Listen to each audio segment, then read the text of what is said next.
Okay, so in this video we're going to explore a little bit about rendering in Premiere, rendering out an image sequence and then compiling that together into Premiere so we can make a whole video. So the first thing we're going to talk about, like currently I have a scene in here. It's just a simple animation, this ball moving across the screen. Right? And what we're seeing here in the viewport is a type of render, or at least a type of render engine. It's very similar to a game engine. You'll see that we can actually choose different ways that we can render stuff in this viewport.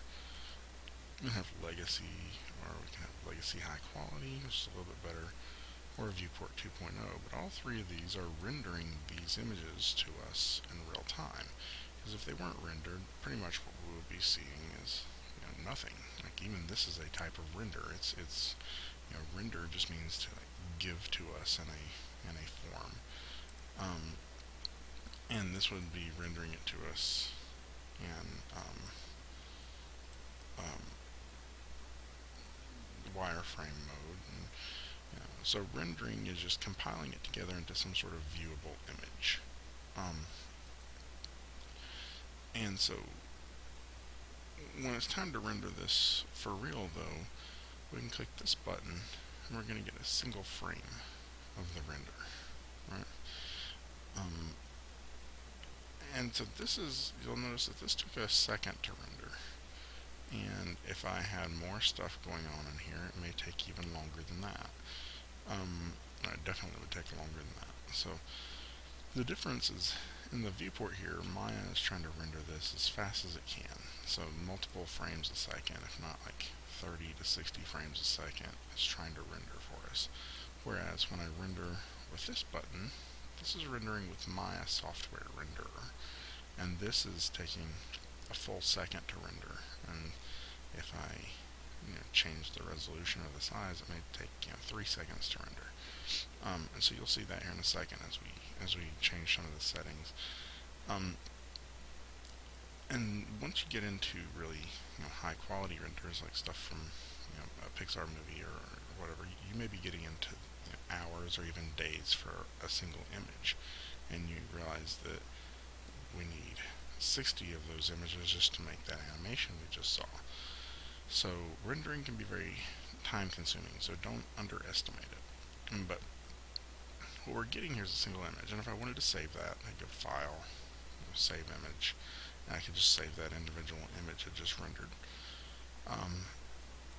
So let's go ahead and close this. But what we're needing is we're needing to render a whole series of images. We need to render all 60 of these images so we can put them together into a movie, right? So we need 1, 2, 3, 4, 5, 6, all of these images to render, and we compile that together into a final video. So to do that, we're going to have to do a batch render. Okay, and we'll come back to how we do that, but first let's sort of adjust the settings of our render. So if I hit render now, like I said, we're getting this image as 960 by 540, and that's not bad. You'll see we're rendering from the perspective camera. We're rendering frame 24, and we're rendering with Maya Software. And so there's a couple of different things in that we're going to change. And so to change those, we go to our render settings. So this renders the image. This is our render settings, the little clapboard with the cog. And so if I go there, the first thing I want to do is I want to change my renderer from Software Renderer to Mental Ray. And if you click this little drop down box, you'll see there's a whole bunch of different options we get, including the Hardware Renderer 2.0, which is very similar to what we're seeing in the viewport. But we're not seeing Mental Ray, and you may see Mental Ray, but you may not. If you're working from home, you actually have to download Mental Ray separately. So just search for Mental Ray Maya 2016, and it's going to be in this first link here that you go to, and you can download it from that and install it. It's completely free for the student version. But after you've done that and installed it and reopened Maya, you may still not see it on this list. And that's okay if that happens. You still have Mental Ray. What's actually happening is it's not loaded the plugin. So if we go to Windows, Settings and Preferences, Plugin Manager, then we can scroll around through here and turn on and off certain plugins. And so you'll see that there's a lot of them. The one you're looking for is kind of down here a little lower on the list. It's Maya2mr.mll. And if it's unchecked, then that means we're not seeing mental ray. So if I click loaded, also click auto load, and close this. Now when we go back to our settings, mental ray is on the list. Okay, so I can turn that on. I want to show you the difference. Like, this is the previous render that we had, right, when we rendered with Maya software. I'm going to go ahead and save that, just so we can, or keep it at least. And then I want to render now with mental ray. So it took 3 seconds for that. Let's look at the difference in the render. Not a ton of difference. A little bit more detail, a little more softness in the shadows, and there's some little artifacting that was in Maya software we're not getting in mental ray. But trust me, mental ray has way more options that we can explore for rendering later that are going to be much better for us in the long run. So now we're rendering with the mental ray rendering engine. Now, no matter which of these you choose, software, hardware, or mental ray, they're all going to come with their list of settings in these tabs here. And most of them usually have a common tab, because this is common in all renderers, because we need to know a couple of different things about it to be able to do a sequence of images. So the first thing you're going to notice is this file output. Okay. Now currently I have my project set, and you can see where it's set to. It's set to this rendering example, and that's just a folder that's on my desktop. And it's going to render any renders I create into the images folder, and it's going to render it as ball move for render, and that's actually the name of my Maya file, .exr. Okay, so we can see here that we have this EXR image format set. Now we can change that if we wanted to. If you wanted to render to JPEGs, that's fine. And now you'll see that we're rendering, ball move for render.jpg. However, if you render to anything other than EXR, you're not going to get the exact same image that we were seeing here. Okay, because EXR is the only one that saves the right kind of lighting profile. And it's really kind of hard to explain at this point, but we'll talk about that more in the future. But EXR will save the right kind of lighting profile, whereas JPEG or any of these other image sequences, so some of the ones you could consider using is JPEG, Targa, TIFF, or PNG sequence, right? All of those will look good, but they'll seem a little bright, unless you click this Apply Output Transforms to Renderer. Okay, so if you're going to render JPEG or any of those other image types that are not EXR, you need to check that. Okay, but right now we're going to render to EXR. Here's the thing you need to realize though. If we render to EXR, the only two programs we're really going to be able to edit it in, that we're discussing, is either After Effects or Premiere. Okay, you can't, or you can open them individually in Photoshop. But to open the video sequence, we'll have to use After Effects or Premiere. So just know that that's a program you'll need too. So if you don't have that on your home computer, then you may not want to render it EXR. So I want to give it a name. We'll call this ball, and you'll see when I do, now it's rendering ball.exr. And you'll see that it's only rendering one image. And that's fine if all I need is one image, but if I'm wanting to render all 68 of these, like, how do I change that? And if you scroll down, you'll see this frame range, but it's grayed out, and it's going to stay grayed out as long as this frame animation extension is set to what it's set to here, name.extension, and you'll see that says single frame. That's your giveaway. If you click and drop that down, what you're going to want to choose is one of the ones with numbers in it. Okay, name number extension, or name underscore number extension, or name dot number extension. You just want to choose one of the ones that have the extension on the end and a number in it. And so if I choose that, now you'll see that this changed pretty dramatically. Now it's going ball underscore 0001.exr to 0010.exr, and it's going to render all 10 of those images.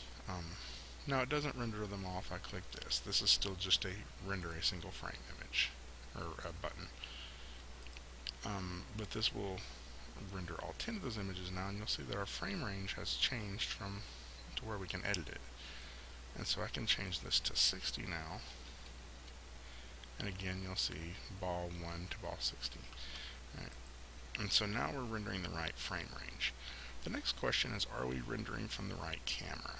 Okay, and this is something that messes people up a lot. We get a lot of people who will re-render, or who will render from the wrong camera, and they'll wait hours for that render, and then when they open it up, they're very disappointed. So you got to make sure you're rendering from the right camera. Currently, I only have a perspective camera in here, right? But if I went and created a new camera, and let's say I was looking through that camera, so we can go to panels, perspective, camera 1. Now I'm looking through that camera, and I can sort of position my camera like this. Let's say this is how I wanted to render it. Then under my render settings, you'll see that I have the option to change that to camera 1. Right? So it really just depends on whichever camera you're wanting to render from. Let's go ahead and consider rendering from camera 1. And you'll also see that the next section here is the image size. Now this is interesting. Right now we're rendering HD 540, and if I rendered that image out, right, we get this format. Let's render it again to look at it. Right. Now what I'd like you to notice is that this looks different than what I have on the screen here. Right? It's because I rendered the wrong camera. Camera 1. Sorry. I think I have to do it like this. There we go. So this still even looks a lot different.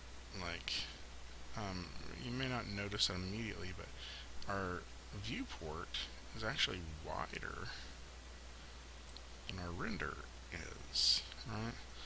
And so if I scroll all the way out here to the end, we still, we're only halfway through the screen. But if I rendered that, I'm still a little closer. But either way, this is not exactly what we're going to get in terms of shape of our render. That's actually going to be set by this preset here, right? And so if I set that to, before I do that, I'll show you. So I need to be able to see a preview of what my actual output is going to be, what area is actually being rendered from our viewport. Okay, because I can change the size of that, right? And once I change the size of that, that's completely different than what I have here.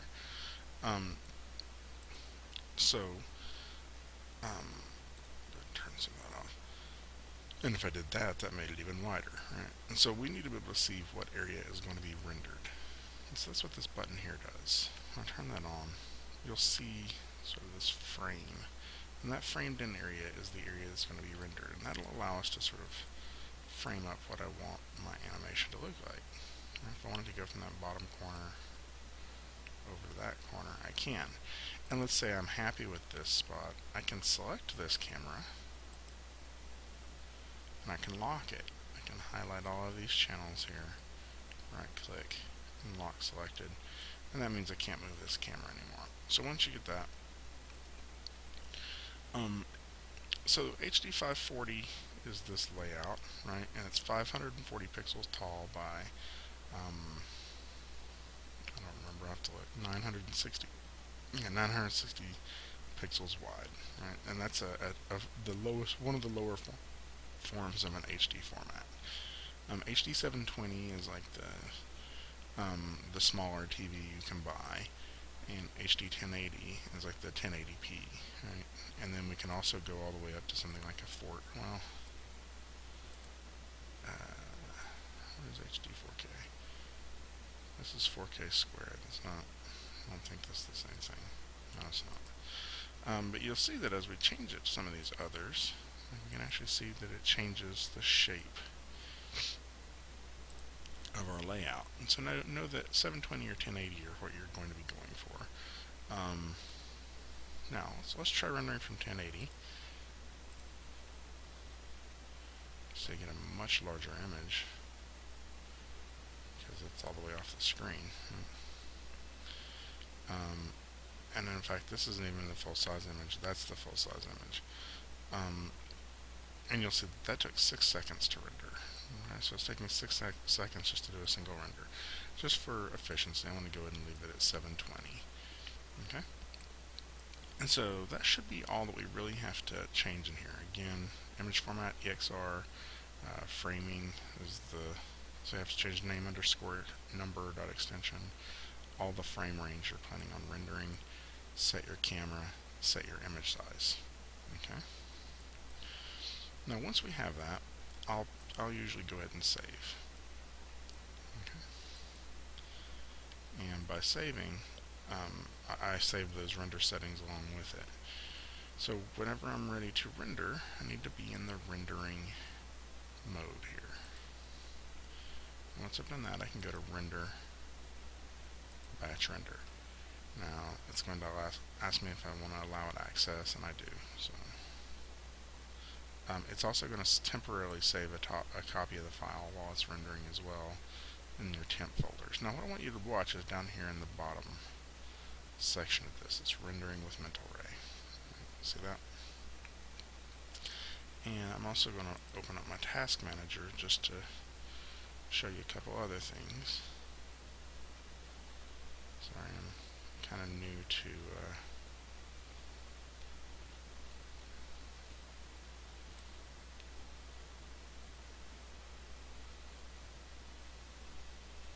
Windows 10, so I'm looking for, yeah, so it's rendering now. You see it starts giving us these numbers telling us that it's rendering. Now, what I'm going to do, if I can find it, well,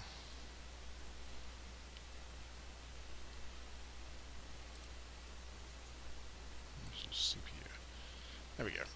So we're going to see a couple of programs open. So we see Maya right there, right? And that's Maya running. And if I go to CPU usage, you'll see the one that's using the most is a program called Maya Batch. Okay. So what I'm going to do is I'm actually just going to kill Maya. And now my render is only on frame 22, and I got to get to 60, right? But let's say you're in the middle of a render and Maya just completely crashes on you. Okay. Oops, Maya crashed. I lost everything. Now, what I want you to recognize is that Maya batch process is still going, right? And so if I go to my renders in here, you'll see that it still continues to render new images. So Maya Batch is sort of a standalone program that is launched when it comes time to render. And so even if Maya crashes, it's still going to continue to pump out those images. Okay. So we're about at a 20-minute mark. I'm going to go ahead and hit stop now on this video. Let this finish rendering, and then the next one we'll come back in and work on Premiere a little bit. Talk to you soon.